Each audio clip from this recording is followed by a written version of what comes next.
If I told you that a college-age male went out drinking with his buddies and then wound up dead in a river, you might suspect that he got drunk and fell in, accidental drowning. But what if I told you that there were dozens and dozens of these college-age males that are going out drinking with their buddies and then being found dead in rivers, and they're all being labeled accidental drownings, except many of them are found with little to no water in their lungs, and forensics tell us that they were actually alive for several hours, days, even months after the night out with their friends. One former police detective named David Paulides, who normally researches missing people in parks and forests, has begun researching these strange accidental drownings all over North America in his book called A Sobering Coincidence, as part of his Missing 411 book series. Today I'm going to share with you 3 cases that have all been covered by David Paulides. But before we get into today's stories, if you're a fan of the strange, dark, and mysterious delivered in story format, then you come to the right place, because that's all I do, and I upload 3, 4, even 5 times every week. So if that's of interest to you, then I would encourage you to slightly overcook the like button's popcorn and subscribe to this channel and turn on all notifications so you don't miss any of my weekly uploads. All right, let's get into today's stories.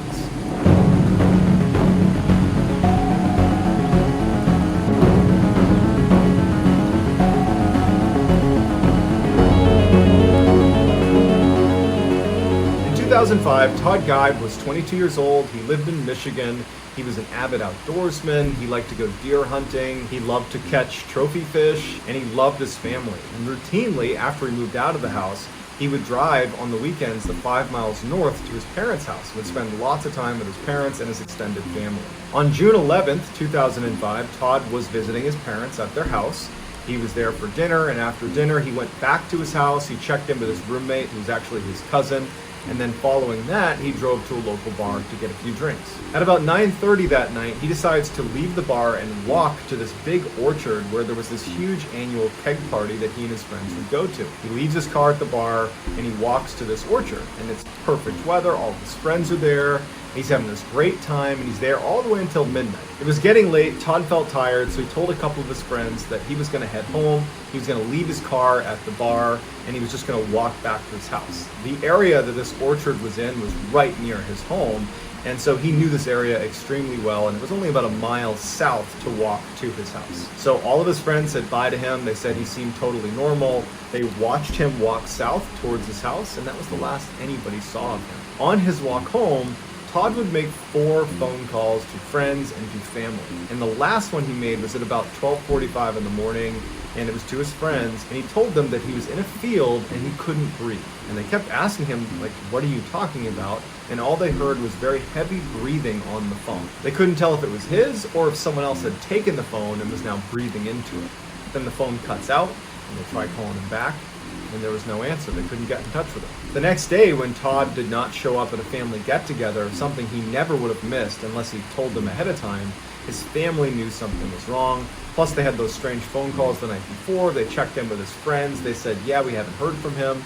They went over to his house. He wasn't there. And so that's when they called the police. A massive search is kicked off involving canines and helicopters, and they're not finding anything. 3 weeks after Todd had gone missing, a couple was walking around this lake that was located north of the orchard where Todd was at that big keg party. And the wife looked out into the water, and she said she thought she saw something bobbing. She couldn't tell what it was, but it was just this weird object that stood out to her. And she and her partner walked down to the edge of the lake, and they looked out, and at first she thought it was a person who was swimming, just kind of bobbing up and down, because their body position was such that their shoulders and head were totally out of the water. And so it was a strange sight, and they knew that it didn't seem right. So they called the police. Police show up, and it turns out that this person was Todd Guide, and they were deceased. When searchers found out that it was Todd Guide in the lake, their reaction was, no way. We have witnesses saying he was walking south after he left the keg party. Why is he in a lake way to the north of the keg party? It's in the complete opposite direction. Also, investigators were baffled at his body position, because if he was a drowning victim, you would expect him to be face down in the water, as most drowning victims are. But for him to be upright, shoulders out of the water, it doesn't make any sense unless there's ice in the water to kind of prop him up. And there wasn't any ice in the water. His toxicology report showed that in addition to alcohol in his system, he had a very high dose of an antidepressant, something that he wasn't prescribed, And he didn't have any history of mental illness and had never been prescribed any antidepressant in his life. His body was pristine. It did not have any of the hallmarks, the bloating you would expect from being in water for 21 days. In fact, it was concluded that it was impossible for his body to have been in the water for all 21 days that he had been missing. His autopsy showed that he had almost no water in his lungs, even though his death was classified as an accidental drowning. When the news broke that this was an accidental drowning, the family and friends pushed for a closer examination of this case because it wasn't adding up. And so a noted pathologist looked at all of the evidence and determined that at most, Todd had been in the water for maybe 3 days, and he had almost certainly been deceased when he was placed in the water, which is why there wasn't any water in his lungs, and it's potentially why he was in that position that he was in, that upright position. So, as you'll see in all of these cases, why are we calling it an accidental drowning still? And where was Todd from the day he went missing for those 15 to 17 days before he was placed in the water? And what did he mean when he was on the phone the night he went missing and said he was in a field and couldn't breathe? And what was all that breathing in the background? Lots of questions on this one. On January 25th, 2017, 23-year-old Dakota James was out bar hopping in Pittsburgh, Pennsylvania with some buddies. At some point, he was tired, and so he decided to walk home. A CCTV camera has a clear shot of Dakota James after he left the bar, walking through a plaza. He's on his phone. No one seems to be following him. He seems like he's okay. He's not stumbling as he makes his way home.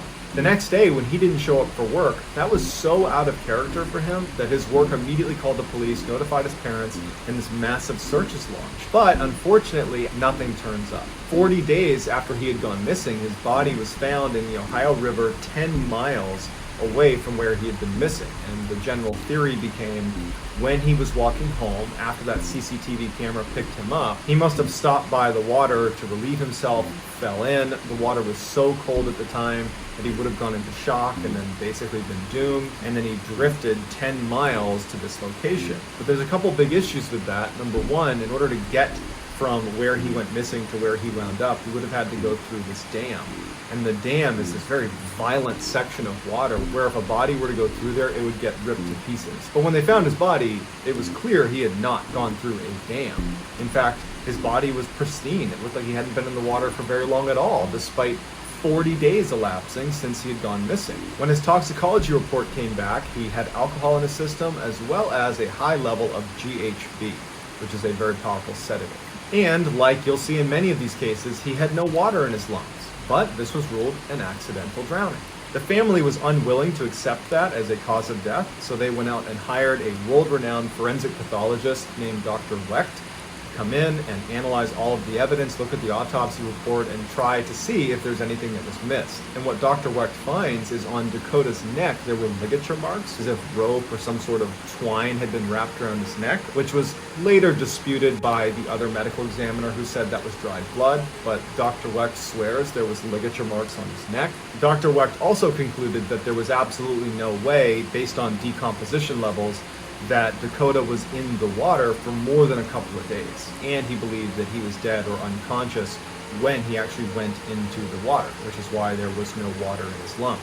So it begs the question, if we believe Dr. Wecht, where was Dakota from the day he went missing until 37 days later when he apparently went into the water? And again, why are we calling this an accidental drowning when he didn't drown?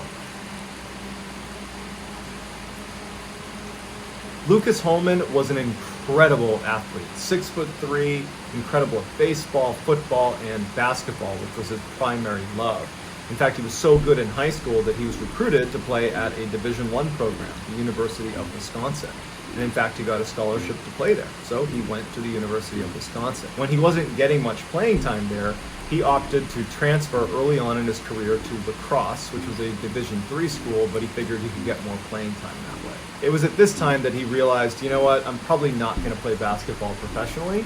And so he began orchestrating his life towards a career in finance, and in fact was telling his family that once he graduated school, He was actually going to get a master's degree in business at the University of Wisconsin. On September 29th, Lucas and his friends are at this huge German festival, drinking a ton of beer, having a great time.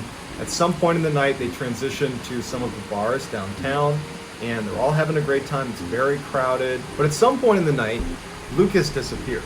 No one knows where he went or who he was with, but Lucas was a big, confident guy. They figured, you know what, what's the worst that could happen to him? I'm sure he's fine. And so his friends ultimately just go home and don't think much of it. The next day, when no one could get in touch with Lucas, his friends and family called the police and said, you've got to look into this. We don't know where he is. The police went to the strip of bars that they had been bar hopping between, and they asked to see the security footage from the night before. And in a very unfortunate coincidence, all of these bars, their cameras were down. So they weren't able to get a glimpse of where potentially Lucas might have gone.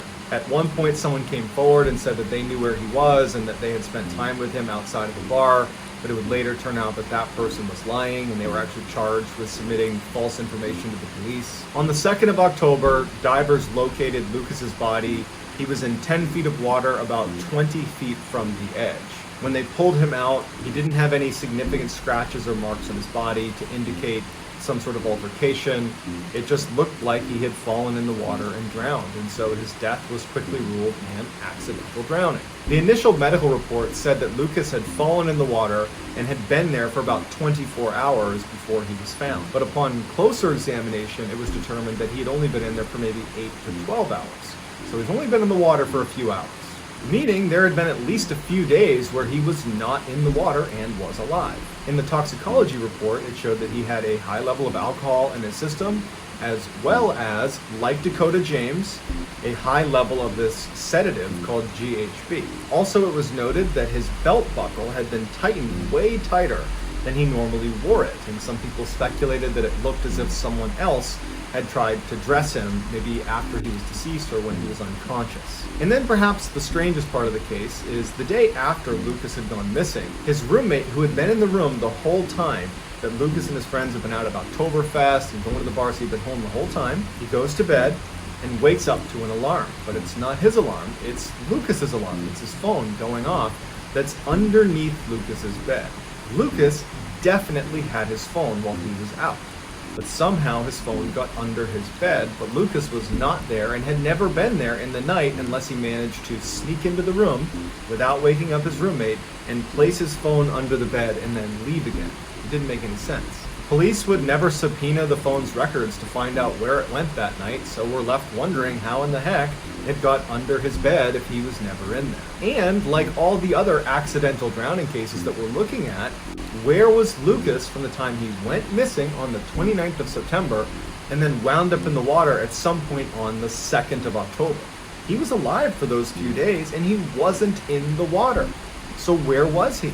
Some people say that these accidental drownings and all the others that are going on, these suspicious accidental drownings, are actually the result of a group of serial killers known as the smiley-faced killers, who leave smiley faces around the area where bodies are discovered. That's still very much up for debate. Other people say that there could be something paranormal going on, or this really is just a case of some drunk college kids slipping into the water and drowning.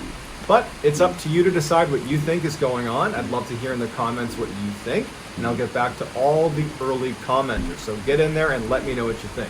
If you enjoyed this video and you want to see more like it, and you haven't done this already, please slightly overcook the like button's popcorn and subscribe to my channel and turn on all notifications so you don't miss any of my weekly 3, 4, even 5 video uploads. If you want to learn more about these accidental drownings, you got to check out David Paulides' book called A Sobering Coincidence. It's part of his Missing 411 series. I have a link to where you can purchase those books in the description. If you have a story suggestion, I would ask that you submit it to our subreddit, just called MrBallen. It's linked in the description below. I look on there every single day, and if I see a story that I like, I will use it, and I will credit you if I intentionally use your idea. If you want to get in touch with me, you can direct message me on Instagram. My username is jonathanballenpodcast. I also just started using Twitter. My username over there is also jonathanballen416. I'm also very active on TikTok, where my username is MrBallen. So whether I see you on Reddit, Instagram, Twitter, TikTok, YouTube, some combination, just know that I really appreciate your support. And until next time, guys, see ya.